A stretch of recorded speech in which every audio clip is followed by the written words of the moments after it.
you are reducing your general fund? No, what we're doing is currently for this year we have a 10-cent building fund. Our general fund levy is 95 cents.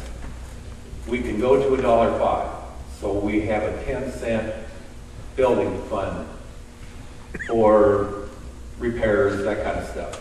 So what we're going to do is cut our building fund that goes into the district by 8 cents.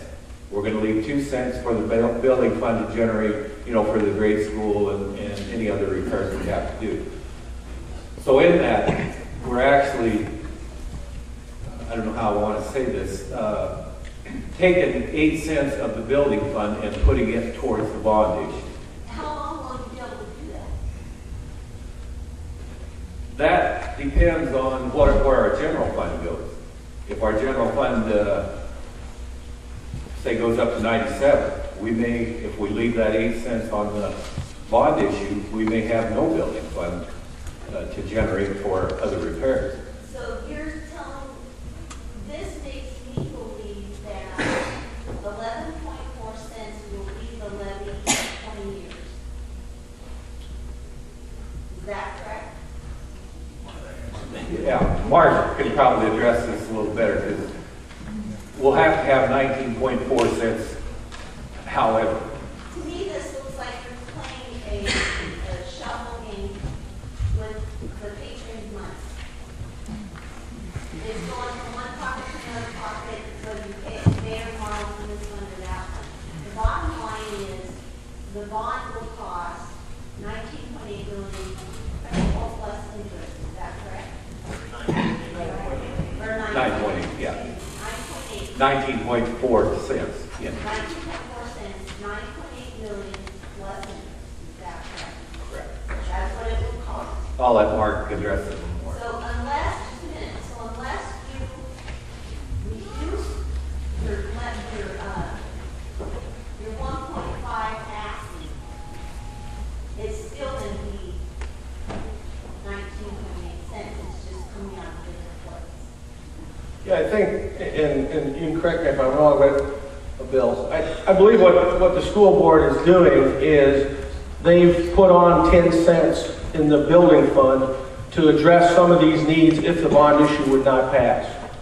And so what they're saying, if the bond issue does pass, then they'll be able to remove 8 cents of that 10 cents. Follow me?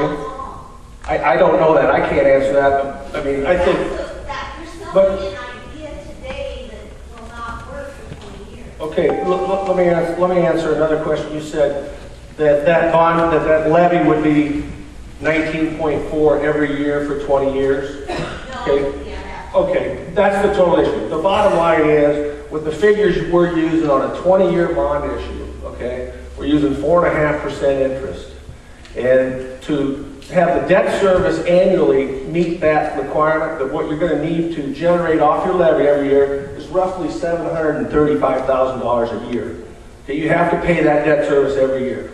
So if you were just doing a full bond or just a levy for the bond, it's 19.4 cents. Now keep in mind, as valuations rise, then your levy is going to shrink. You follow me?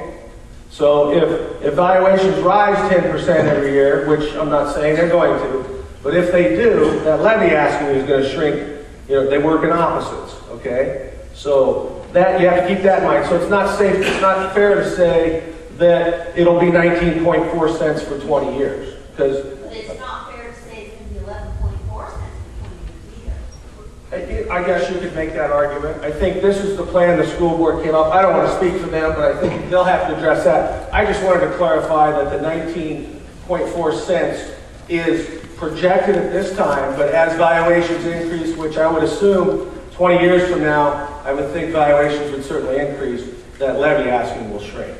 So keep that in mind. Mark. Ellen, there's no certainties. We give the best laid, projection we can, just like us as farmers, we have to give the cash flow to our banker. We don't know what the corn price is going to be, but we have to lay out the best projection we can.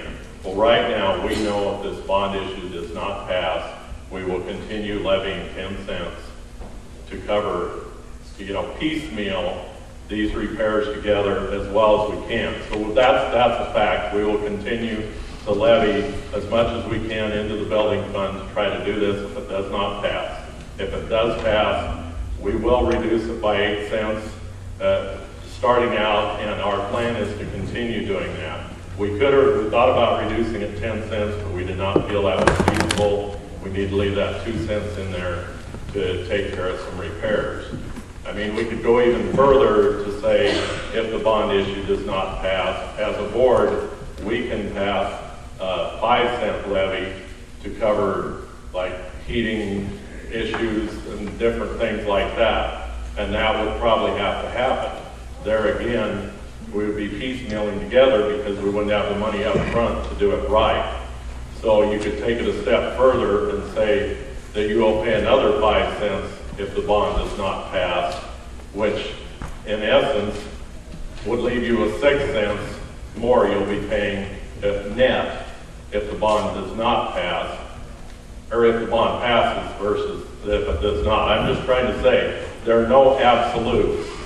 Like Mark said, if the valuation goes higher, then your levy could go down, lower it could go up. Right, but again, I feel that would it take 20 years to cover those costs? I feel that you're putting a scare tactic spin on this that is unnecessary. Absolutely it would. Because it's much less efficient to do those repairs if you cannot do them all at once, if you have to keep going in, tearing into that building a little bit at a time. Yes? Andrew McCain, I always seem to be asking a question that you have no answer to, which, I can understand that. If we move on to some questions I think you can't answer tangibly for us. What would you say to citizens here in Ford that feel like the school board has kind of gone through this under cloak and dagger up until this point? They're disclosing all this to us now. What would you say to those people to try to bring them back in so they're not, saying, well, because of the way you did it, we're just going to vote no? What would you say to those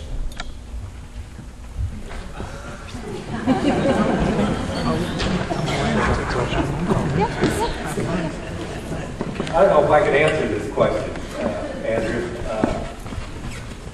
All I can say is we as a board have never tried to hide anything. We have an open meeting. Public is welcome to come to any meeting. We're not, have not, and will not hide anything from the public. I guess to try to bring them back to vote for it, I just think we've got to think of the kids. They're number one. In my opinion, academics has always been number one goal for me. I know that's probably not answering your question, but I don't know how else to really do that. Community input, what meetings? We have had community input. When was that meeting? Well, we had like 4 or 5 meetings, 3 years ago?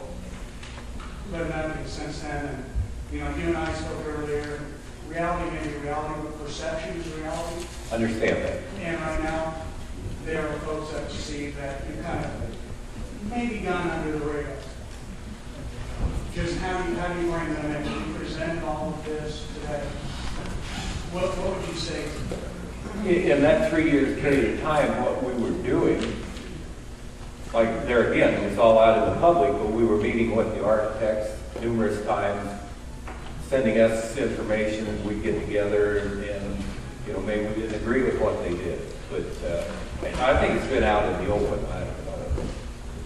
I'll make one comment on that. On one of our meetings when we were